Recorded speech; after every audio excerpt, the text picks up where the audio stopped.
Drowning in Slack notifications from Zapier.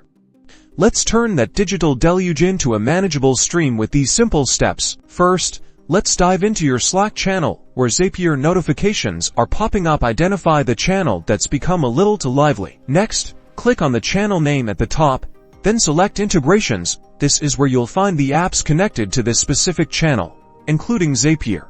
Look for Zapier in the list of integrations. Clicking on it will usually lead you to options for managing how Zapier interacts with your channel, or a link to manage it on Zapier's website. Now, head over to your Zapier account. Find the Zap that's causing the notification overload in that specific Slack channel. You can do this by looking for the Zap with Slack as the action step. Open the Zap editor for the relevant Zap. Here, you have a few options. You can add filters to the Zap so it only sends notifications under specific circumstances, customize the message content to be more concise, or even adjust the Zap's trigger to be less frequent.